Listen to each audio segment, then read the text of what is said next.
Hello It everyone. started right on Augur. Welcome to what is for many of you your first look into my favorite game, Final Fantasy XIV. This is a game played on two major consoles as well as PC, so if this game looks interesting to you, give it a whirl and let me know if you would like some help. Given that it's an MMO, or massively multiplayer online game, it is better done with friends. That being said, as much as I have respect for this game, if there was ever a glaring issue with it, it is the entry. The website is, for lack of a better term, atrocious.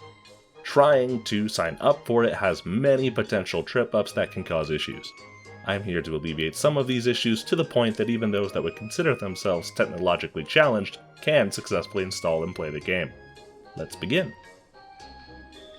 For starters, open your starting webpage of choice, Edge, Chrome, Firefox, or anything else really. From there, type in the website on your screen.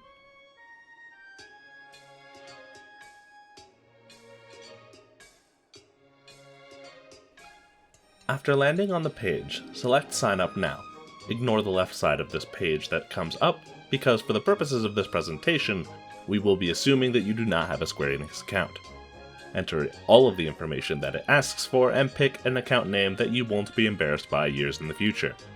After that's done, you should be able to select Submit, then Download for your OS. If you run Windows, download the Windows launcher, Mac for Mac, etc.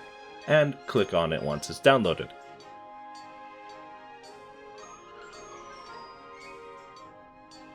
That should take you here. Enter in your ID and password, then hit play, and you're off to the data center screen, which should look something like this. Here is your first hurdle. If you wish to play with friends, family, associates, or otherwise, you would do well to select the same data center as they have.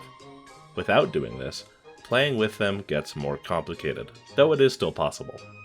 Once you have selected the data center you wish, you should come to this screen, or something similar. Not necessarily exactly this screen, as you will not have characters like I have, but you understand the point.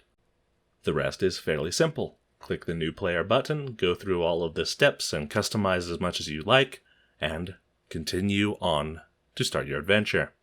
The rest of this video is largely dedicated to two things: new player experience and preferred new player approach to the game. For starters, if you enjoy stories at all, then please play through the story at the pace that you can comprehend it at. It is an excellent story that is a shame to skip through. Additionally, the vast majority of the content at the beginning of the game outside of the main quest and the job quests are, by and large, a waste of time. I highly encourage all new players to simply play through their story quests and job quests when they pop up, which will show up here. Fundamentally, this is all you need to learn to enjoy the game. However, there is a considerable number of things that I would have you, as a new player, know when starting out. For starters, I would highly recommend that you complete any blue quests that you see. That would be the exclamation points on the map accessed by pressing M on your keyboard or the requisite controller button that are given a background of blue. These quests vary in their importance to you specifically, but they all have one thing in common: unlocking a feature of the game that you do not have unlocked naturally. What you are seeing right now is the unlocking of one of the residential districts in the game. But it can unlock new challenges, a haircutter, new areas, and so much more. But don't be too quick to brush off those residential districts. That's where the free companies, or guilds as you might know them, live in Final Fantasy XIV. These are collections of players that have banded together for some common long-term goal, often revolving around friendship and/or completing difficult content. Not only should you play this game with friends, preferably that friend or friends has a ready free company to accept you into their ranks. This showing of community is what keeps many players in the game, enjoying everything from social events to whole weddings. All of that is to say, find a community to be a part of. Optimally, someone already has one in mind for you, but if not, there are more than enough new people-friendly communities in the game. Just keep an eye out on the bottom left of your screen where the chat is, and you might see a message that appeals to you. Let's move on to your gameplay specifically. First of all, The 2 default bars are not enough slots for your skills as you go throughout the game, both literally and organizationally. I have changed mine drastically, as you have seen throughout this video. While everyone who has played this game long enough has their interface set up the way they like it, let me give you some quick tips on how you may wish to adjust yours. For starters, hit your system menu, escape for keyboard or the widget down here. From there, go to your HUD layout. Boom, you're hit with a visual barrage of shapes. These represent every piece of interface you did and didn't know you had, but today we're only going to focus on the hotbars, which are down here. Don't worry about why I'm telling you this yet, that is the next step. When you have an item selected, it will show which element you have selected as well as a gear wheel next to it.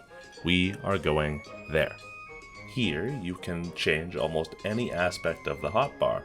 Its size, whether it's visible, its transparency, its grid layout. For instance, if you wanted a bar that goes straight up, there it is. Customize them as you will, but be sure to enable at least 3 bars. And don't forget to save the bars the way you customize them. Here's the reason for doing all this, however. Compartmentalization. Every slot for a skill can be bound to either a single key each or a combination of keys. For instance, my bar has 1 through 12 as its buttons, but the second bar has the same buttons while holding down Control, and the third has the same as the first, except while holding down Shift. I'll get to how one does that momentarily. Generally speaking, I like to put my most used abilities on the first bar, the less used single target abilities on the second one, and the AoE, or Area of Effect, abilities in the third. Now, all of that being said, the game is this customizable for a reason. What works for me may not work for you, thus keybinding. Go to the original escape menu or system menu, and instead select keybind. Every action you can possibly take can be bound to a key or a combination of 2 keys, as I said earlier. The buttons are there to customize as you please to whatever you believe fits you best. Feel free to experiment, but if you are unsure, my way has never done me wrong, and I do try to keep things simple. Now, unfortunately, our time has come to an end, but please remember, there is always more to learn, especially in this game. But don't let that discourage you. Enjoy the journey, and may you ever walk in the light of the crystal.